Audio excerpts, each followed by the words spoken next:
ओम नमः शिवाय। मैं हूं ज्योतिष पंडित दीपक दुबे और आज मैं चर्चा करने वाला हूं कैसा रहेगा केतु का प्रभाव 2016 में आप सभी के ऊपर। जैसा कि आप जानते हैं कि जब राहु का राशि परिवर्तन होता है उसी समय केतु का भी राशि परिवर्तन, क्योंकि यह दोनों ही विपरीत दिशाओं में एक दूसरे के साथ और समान अंशों पर चलते हैं। तो 17 जनवरी को राहु का भी राशि परिवर्तन हो रहा है और केतु का भी राशि परिवर्तन हो रहा है। दिल्ली के समय अनुसार लगभग मध्याह्न एंड दोपहर बाद लगभग 3 बजे यह परिवर्तन होगा। जहां राहु अपनी उच्च राशि कन्या में था, वहीं केतु भी अपनी उच्च राशि मीन में था। और अब यानी 17 जनवरी को केतु मीन राशि को छोड़कर जो गुरु की राशि थी, अब कुंभ राशि में जो शनि की राशि है इसमें प्रवेश करेगा। तो आज मैं चर्चा करूंगा कि क्या होगा इस परिवर्तन का, केतु के इस परिवर्तन का आप सभी के ऊपर 2016 में। क्योंकि केतु 18 महीनों तक एक राशि में रहता है, तो यह जनवरी से लेकर 2016 पूरे वर्ष पर्यंत कुंभ राशि में ही बना रहेगा। लेकिन आज मेरी इच्छा यह है कि थोड़ा केतु के ऊपर चर्चा कर लिया जाए। आपको कुछ बताना चाहूंगा कि केतु के बारे में बहुत सारी भ्रांतियां हैं, बहुत से विद्वानों का अलग अलग मत है। कई ज्योतिषाचार्य इसके एस्पेक्ट्स मानते हैं कि इसकी दृष्टि भी है, कुछ नहीं मानते हैं, कुछ पाप मानते हैं ग्रह, कुछ पुण्य ग्रह मानते हैं। तो मैं थोड़ा उसके ऊपर आज पहले राशिफल बताने से पहले चर्चा करना चाहता हूं। केतु को अगर वैज्ञानिक दृष्टिकोण से देखा जाए तो केतु कोई ग्रह नहीं है, और ज्योतिष के ग्रंथों में भी इसको छाया ग्रह माना गया है। छाया ग्रह होने के कारण इसको कोई भी, इसकी अपनी राशि नहीं है, अपनी राशि नहीं है और छाया ग्रह है, इसका कोई फिजिकल एग्जिस्टेंस नहीं है, इसलिए इसकी दृष्टि भी नहीं है। तो इस भ्रम को पहले हटा दें कि बहुत से लोग कहते हैं कि इसकी दृष्टि है, ये कोई कहता है 5th एस्पेक्ट इसका है, कोई कहता है 9th है यानी 5वीं दृष्टि भी देखता है, 7वीं भी देखता है, 9वीं भी देखता है। ऐसा बिल्कुल नहीं, क्योंकि इसका फिजिकल एग्जिस्टेंस नहीं है, ना ही इसको कोई राशि इसके लिए निर्धारित है, इसलिए इसका ना तो कोई अपनी राशि है, ना ही इसकी अपनी कोई दृष्टि है। जैसे केमिस्ट्री में आप पढ़ते होंगे एक कैटलिस्ट होता है, उत्प्रेरक कहते हैं उसको। तो उत्प्रेरक के प्रभाव से कई चीजों में, कुछ चीजों में क्रियाएं होती हैं। उसी प्रकार राहु और केतु का प्रभाव होता है। स्वयं उतना ज्यादा प्रभावशाली नहीं होता जितना ज्यादा प्रभावशाली किसी के योग संयोग से, किसी की दृष्टि से, और या जिस घर में जिस नक्षत्र में, यानी वहां भी किसी न किसी ग्रह का प्रभाव होता है, तो इस वजह से इसका प्रभाव बहुत बढ़ जाता है। और धार्मिक मान्यताओं के हिसाब से देखें तो केतु धार्मिक जो हमारी जो परिभाषाएं हैं हमारे ग्रंथों में या पुराणों में या कथाओं में, उनमें एक चीज बड़ी अच्छी है कि बहुत बड़ी से बड़ी बातों को बड़े आसान से शब्दों में कथाओं के माध्यम से बता दिया गया है। जैसे केतु के बारे में यह कहा जाता है कि यह राक्षस, जब समुद्र मंथन हुआ था तो अमृत को जब वितरित किया जा रहा था, उस समय जो राक्षस को विष्णु ने काटा अपने चक्र सुदर्शन से, तो उसमें जो उसका गर्दन कट गया, तो जो सर का हिस्सा था, गर्दन से ऊपर का हिस्सा, वह राहु कहलाया, और धड़ का हिस्सा, बिना सिर का हिस्सा जो था, वह केतु कहलाया। तो धड़ का हिस्सा होने के कारण, अब देखिए इसका सांकेतिक अर्थ क्या है, यानी केतु के पास बुद्धि नहीं है, तो यह दिल से कोई काम करता है, इसलिए यह निश्चल भाव का है। यानी केतु का प्रभाव होगा तो पहली चीज आपके ऊपर ये होगी कि आप निश्चल प्रभाव के होंगे, आपके अंदर छल नहीं होगा, कपट नहीं होगा। हाँ, जोर जबरदस्ती हो सकती है, क्रोध हो सकता है, लेकिन छल नहीं होगा, आप धोखा नहीं दे सकते अगर केतु के प्रभाव में। धोखा देने का कार्य राहु का है, केतु का नहीं है। यह बलपूर्वक किसी चीज को हासिल करने के लिए उद्यत रहता है। तो अगर केतु की कोई प्रभाव में है, कभी लग्न के ऊपर चर्चा करूंगा जब मैं लग्नों की बात करूंगा कि लग्न में केतु होता है तो क्या होता है, लेकिन एक सारांश में मैं बता रहा हूं कि केतु बिना बुद्धि का दिल से काम करने के लिए प्रेरित करने वाला, जिस ग्रह या जिस राशि के प्रभाव में या जिस दृष्टि के प्रभाव में होता है उससे मिलकर, लेकिन मोक्ष प्रदाता है। मोक्ष प्रदाता है का मतलब कि बुद्धि से जब आप कोई काम नहीं करते हैं तो वह एक तरह से निस्वार्थ कार्य हो जाता है और उसमें मुक्ति मिलने की संभावना होती है, यानी वो कर्म खड़े नहीं होते। एक चीज और बताऊं, केतु अक्सर आपको आध्यात्म की ओर ले जाता है, थोड़ा विरक्ति की ओर ले, अगर अच्छा हो तो। अगर नीच के चंद्रमा, नीच का सूर्य, नीच का शनि, बुध, इस तरह के ग्रहों के प्रभाव में अगर केतु नहीं है तो आपको निश्चय ही सुपथ पर ले जाने को प्रेरित करेगा, विरक्ति देगा। कई बार यह सांसारिक चीजों से आपको दूर करता है। कारण यह है कि आपको वह कोई अच्छा मार्ग दिखाना चाहता है। तो केतु एक अच्छा मार्ग प्रदर्शक है और एक अच्छा मार्ग दिखाने के चक्कर में कई बार यह आपके वर्तमान को तहस नहस कर देता है। कई बार बहुत तरह का आप जबरदस्त परिवर्तन आप अपने जीवन में देखेंगे, उठापटक हो जाएगा आपके जीवन में, क्योंकि केतु बहुत तीव्रता से और बहुत अधिक मात्रा में कोई परिणाम देता है। इसलिए जब ये अपने मार्ग पर ले जाने को उद्यत होता है तो जैसे कि एक अनियंत्रित नदी बाढ़ के समय में सारी चीजों को बहा ले जाती है, कुछ उस तरह केतु का प्रभाव होता है। कभी और चर्चा करूंगा इस विषय पर, लेकिन आज पुनः आता हूं राशि फलों के ऊपर कि क्या होगा केतु का प्रभाव जब केतु कुंभ राशि में प्रवेश करेगा। शनि भी आध्यात्म का ग्रह है और केतु भी आध्यात्म का ग्रह है। एक चीज और ध्यान देने वाली बात होगी, जब 11वें भाव यानी कुंभ राशि में केतु होगा उस समय बृहस्पति सिंह राशि में बैठा हुआ है, अतः सप्तम सीधी दृष्टि बृहस्पति के केतु के ऊपर है और बृहस्पति यहां थोड़ा प्रभावित है क्योंकि बृहस्पति के साथ राहु भी विद्यमान है। तो गुरु चांडाल दोष में बृहस्पति प्रभावित है, अर्थात धर्म के वेश में पाप बढ़ेगा और वो उस तरह का थोड़ा छल पूर्ण बृहस्पति का प्रभाव रहेगा केतु के ऊपर। तो हो सकता है कि केतु के इस परिवर्तन से जब तक बृहस्पति की दृष्टि पड़े देश विदेश में कुछ बड़े धार्मिक लोगों की कुछ पोल खोल भी हो और कई लोगों को प्रेरित करेगा कि वो वास्तव में धार्मिक तो नहीं होंगे, धर्म के प्रति प्रवृत्ति तो उतनी नहीं होगी, लेकिन वो दिखावापन ज्यादा होगा। अब आते हैं राशिफल के ऊपर, कैसा रहेगा राशियों पर प्रभाव। लेकिन एक चीज ध्यान रखिएगा, यह राशिफल बिल्कुल सामान्य आधार पर होता है और यह बहुत अधिक प्रभावी तब होगा जब केतु की दशा भी चल रही हो या अंतर दशा चल रही हो, अन्यथा इसको उतना प्रभावी ना माने। यह सामान्य आधार पर किया जाता है और विशेष परिस्थिति में आपको अपनी कुंडली की का विश्लेषण विस्तृत जानकारी लेकर किसी विद्वान से तभी किसी विशेष निष्कर्ष पर पहुंचना चाहिए। लेकिन सामान्य प्रभाव क्या होगा, और अगर केतु की दशा अंतरदशा चल रही है तब इस जो बताने में जा रहा हूं उसका प्रभाव आप अधिक समझें। तो चलिए प्रारंभ करते हैं मेष राशि से। मेष राशि के जातकों के लिए केतु एकादश भाव में आ रहा है।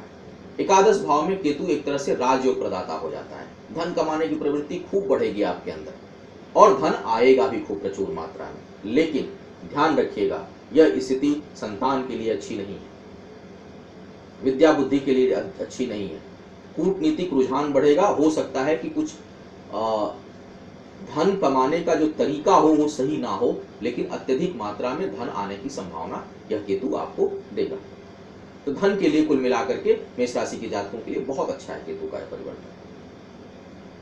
अब बात करते हैं वृषभ राशि के जातकों। वृषभ राशि के जातकों के लिए अगर देखा जाए तो केतु का यह परिवर्तन दशम भाव में होने जा रहा है। एक बार पुनः दशम भाव में केतु राजयोग प्रदाता है, बहुत मान सम्मान आपको देगा, धार्मिक कार्यों में रुचि बढ़ाएगा। धार्मिक और सामाजिक या राजनीतिक क्षेत्र से जो लोग जुड़े हुए हैं और दिल से जो काम कर रहे हैं उनको निश्चित सफलता मिलेगी। लेकिन जहां छल कपट द्वेष विद्वेष के साथ जो लोग काम करें वो थोड़ा सावधान भी रहें, क्योंकि यहाँ पर पुनः राहु और बृहस्पति की दृष्टि भी जा रही है। मेलेफिक बृहस्पति, दूषित बृहस्पति। शुभ बृहस्पति का होता तो बहुत अच्छा परिणाम आता, लेकिन यहाँ परिणामों में दूषित बृहस्पति कमी करेगा। लेकिन फिर भी अगर देखा जाए तो वृषभ राशि के जातकों के लिए दशम भाव का केतु अच्छा परिणाम देने वाला होगा। अब बात करते हैं मिथुन राशि के जातकों। मिथुन राशि के कुंडली में मिथुन राशि के जातकों के लिए जो केतु है वो नवम भाव में हो रहा है। नवम भाव में केतु का जो आना है वह पुनः एक बार भाग्य के लिए अच्छा होगा, कर्म के लिए अच्छा होगा। दूसरा, जो लोग शिक्षण प्रशिक्षण में हैं, प्रीचर हैं, जो समाज को दिशा देते हैं, उनके लिए यह आगमन बहुत अच्छा होगा। धर्म के क्षेत्र में काम करने वालों के लिए बहुत अच्छा होगा। भाग्य में वृद्धि होगी और कई रुके हुए कार्य बनेंगे आपके। कर्क राशि की बात किया जाए, कर्क राशि के लिए केतु अष्टम भाव में आ रहा है। अष्टम भाव में केतु का आना मैं कहीं से अच्छा नहीं मानता। चोट चपेट की संभावना बनेगी, चोरी चकारी की संभावना बनेगी, बहुमूल्य वस्तु खोने की संभावना बनेगी। हिंसक जंतुओं से आपको सावधान रहना चाहिए। और यदि कोई रोग है विशेष करके पेट के नीचे, तो वहां ऑपरेशन होने की भी संभावना आपको बनेगी। तो कुल मिलाकर अष्टम भावगत कर्क राशि के जातकों के लिए, यहां राशि का मतलब मेरा लग्न से समझें, कर्क लग्न के जातकों के लिए अष्टम भावगत केतु का प्रभाव शुभ फलदायी कहीं से नहीं होने वाला है। बहुत ज्यादा आपको वाणी पर भी अपने नियंत्रण रखना चाहिए। अब बात करते हैं सिंह राशि। सिंह राशि के जातकों के लिए केतु का यह आगमन सप्तम भाव में हो रहा है।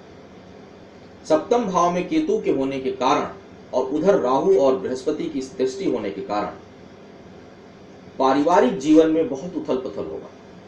वैवाहिक जीवन भी काफी पीड़ादायक हो सकता है आपके लिए। बहुत संभव है कि अपने जो आपके जो जीवन साथी हैं या जिनसे आपका प्रेम संबंध है या जो आपके कार्यों में आपके साथ हैं, उनसे आपका जो वैचारिकता है वह न मिले, वैचारिक मतभेद हो सकते हैं। अगर जन्म कुंडली में यानी जन्म के समय भी सप्तम भाव प्रभावित है, तो इस समय चाहे वो कारोबार हो, चाहे वो पारिवारिक जीवन हो, चाहे वो वैवाहिक जीवन हो, इसमें निश्चित परेशानी आएगी यदि केतु की दशा या अंतर्दशा है। अब बात करते हैं कन्या राशि। कन्या राशि के लिए केतु का यह आगमन छठे भाव में हो रहा है। छठे भाव में केतु का आना सबसे बढ़िया है, बहुत अच्छा है। तो कन्या राशि वालों के लिए तो कम से कम यह बहुत कुछ देने वाला होगा। कर्ज अगर है तो मुक्ति मिलेगी, कोई रोग व्याधि है तो उससे मुक्ति मिलेगी। शत्रुओं के लिए तो यह केतु बहुत मारक हो जाएगा। तो यदि कोई कोर्ट कचहरी का मामला है तो, और इस समय केतु जब तक है छठे भाव में, और यदि केतु की दशा अंतर्दशा चल रही है, तो समझिए कि लगभग विजय आपकी निश्चित है, यदि जन्म कुंडली में कोई बड़ा दोष ना हो तो कुल मिलाकर बहुत शुभतादायक होगा केतु छठे भाव में कन्या राशि वालों के लिए। अब बात करते हैं तुला राशि के जातकों के लिए। तुला राशि के जातकों की अगर बात की जाए तो केतु का यह आगमन पंचम भाव पर हो रहा है। पंचम भाव में केतु, एक तो आपके अंदर जल्दी परास्त होने की जो संभावना होगी वो खत्म हो जाएगी, यानी इच्छा शक्ति बहुत बढ़ा देगा, विल पावर बहुत बढ़ा देगा। चाहे कितना भी जीवन में स्ट्रगल हो, वह आपको और प्रेरित करेगा कि और करो, कोई बात नहीं, यानी जल्दी आप हार नहीं मानेंगे। दूसरी बात, आध्यात्म की ओर रुझान करेगा।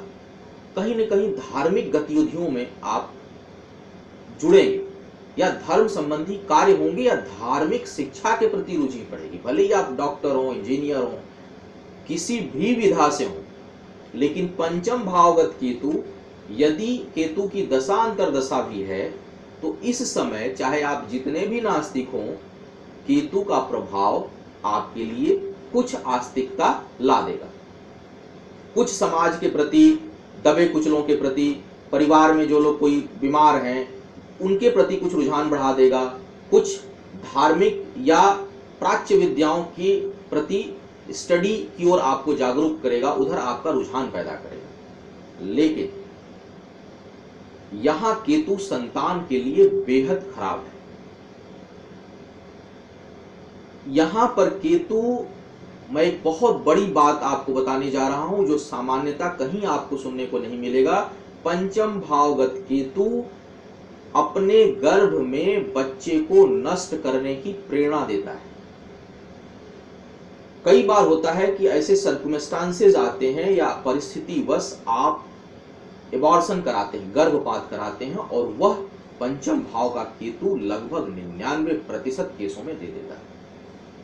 तो यदि किसी को बच्चा होने वाला है और केतु की दशा अंतर्दशा है या केतु पंचम भाव में है, तो यह स्थिति बेहद खतरनाक है उस संतान के लिए। और अगर स्वतः ना भी हो तो भी संतान के लिए यह कहीं से भी अच्छी सूचना नहीं देता है। अतः बेहद सावधानी बरतें इस मामले में।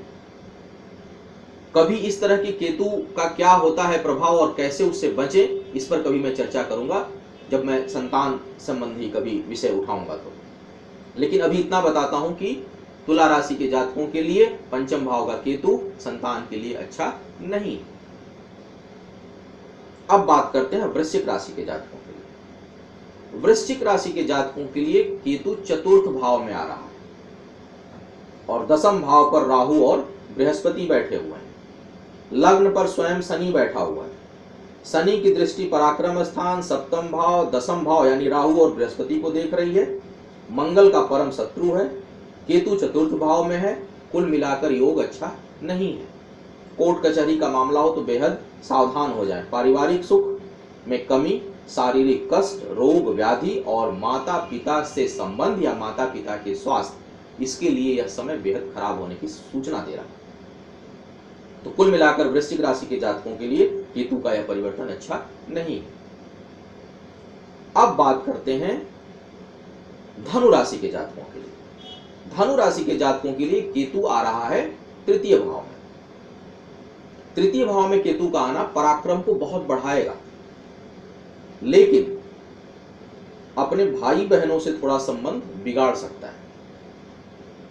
किसी भी काम को बहुत बल के साथ करने की इच्छा आपके अंदर जागृत होगी कि खूब बलपूर्वक मैं किसी कार्य को करूं, जबरदस्ती पा लेने की इच्छा होगी। और अगर केतु दूषित है, जन्म कुंडली में मंगल वगैरह के प्रभाव में है थोड़ा, और बृहस्पति से नियंत्रित नहीं है, हालांकि इस समय बृहस्पति से नियंत्रित होगा, लेकिन फिर भी राहु के साथ बृहस्पति है, इस चीज को हमें नहीं भूलना होगा कम से कम 6 महीने तक। तो युक्ति और बल के, अपने बल और बुद्धि यानी छल कपट दोनों के बल पर आप अपनी चीजों को पाने का प्रयास करेंगे तो अच्छा तो है, लेकिन आप इतना खाली ध्यान रखिएगा कि कहीं आपसे कोई अन्याय ना हो जाए। अब बात करते हैं मकर राशि के जातकों। मकर राशि के जातकों के लिए केतु दूसरे भाव में आ रहा है।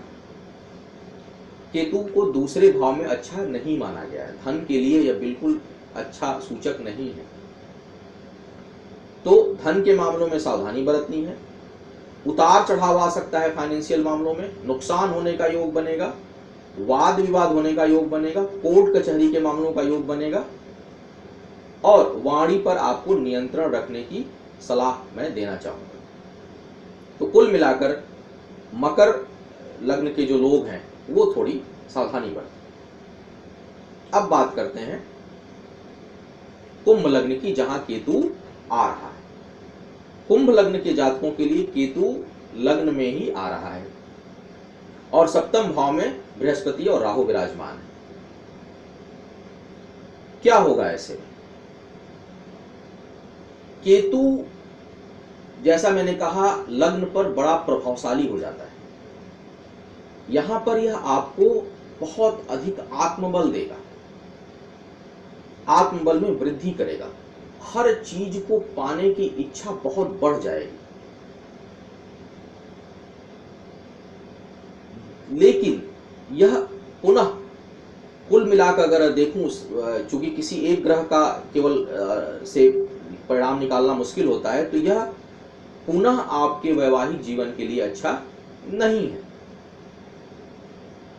हाँ, एक चीज ध्यान देने वाली बात, जो लोग खेती से जुड़े हैं, अन्न के व्यापार से जुड़े हुए हैं, समाज सेवा से जुड़े हुए हैं, मिट्टी के काम से जुड़े हुए हैं, धर्म के काम से जुड़े हुए हैं, उनको यह बेहद लाभ दे सकता है। विशेष करके अगर केतु की दशांतर दशा हो और जन्म कुंडली में केतु किसी खराब भाव में ना हो। तो कुल मिलाकर कुंभ लग्न में केतु का लग्न पर आना ठीक ठाक परिणाम देगा। अब बात करते हैं मीन लग्न वालों के लिए। मीन लग्न वालों के लिए केतु आ रहा है द्वादश भाव में। द्वादश भाव में केतु का आना बिल्कुल ही अच्छा नहीं है। अनावश्यक के खर्च, अनावश्यक के तनाव, अनावश्यक की यात्रा, और अगर कुंडली में कहीं कुछ लग्न और भी कुछ कोई दुर्योग है कुंडली में, तो इस समय आपके अंदर पलायन की प्रवृत्ति बनेगी। किसी भी समस्या से क्विट करने की इच्छा होगी, आत्मबल कमजोर रहेगा। एक और कारण पड़ेगा, क्योंकि करीब करीब 6-7 महीने तक जो लग्न का मालिक बृहस्पति है वो छठे भाव में लग्न भंग योग बना रहा है। तो आप ये मान के चलिए कि यह स्थिति, केतु की द्वादश भाव में स्थिति, आपके पराक्रम में कमी, आपके मनोबल में कमी, आपकी इच्छा शक्ति में कमी, पलायन की ओर आपकी इच्छा, हाँ धर्म की ओर इच्छा बढ़ेगा, कुछ विरक्ति का भाव होगा कि छोड़ो ना, क्या करना है सब चीजों को लेकर, इस तरह का भाव पैदा करेगा। तो ये था 12 राशियों के ऊपर केतु का प्रभाव। उम्मीद है इससे आपको मार्गदर्शन मिलेगा, क्योंकि ज्योतिष में यदि आप आने वाली चीजों को पहले जान लें तो अपने कर्म पथ को बदल सकते हैं। मैं हमेशा यह बात कहता हूं कि ज्योतिष भाग्य नहीं बदलता, लेकिन आपको कर्म पथ बता देता है, और कर्म पथ से आप कर्म ठीक करेंगे, और कर्म ठीक करेंगे तो कर्म से भाग्य को बदला जा सकता है। यह मैंने, कृष्ण ने भी कहा। तो उम्मीद है कि आप पहले से सचेत होंगे, जिनके लिए कुछ दुर्योग बन रहा है और जिनके लिए सुयोग बन रहा है वो इसका लाभ उठाएं। केतु से संबंधित उपचार मैं किसी और कार्यक्रम में किसी और दिन चर्चा करूंगा आपसे। आज के लिए बस इतना ही। उम्मीद है आपको लाभ मिलेगा, आपका मार्ग प्रशस्त हो, जीवन में आप आगे बढ़ें। और हाँ, एक चीज और, यदि आप मुझसे कोई परामर्श लेना चाहते हैं, ज्योतिष संबंधी कोई सलाह लेना चाहते हैं, तो आप मेरी वेबसाइट www.astrotips.in विजिट करें और वहां से आप मुझसे कोई सलाह ले सकते हैं। साथ ही यदि आप उसके माध्यम से मुझे मेल करें और अपने सुझाव दें कि आप और किन विषयों पर जानकारी प्राप्त करना चाहते हैं या किस विषय पर मेरा प्रोग्राम आप देखना चाहते हैं, तो मैं आपका आभारी रहूंगा। पुनः मुलाकात होगी किसी नए विषय पर। तब तक के लिए मुझे आज्ञा दीजिए। ओम नमः शिवाय।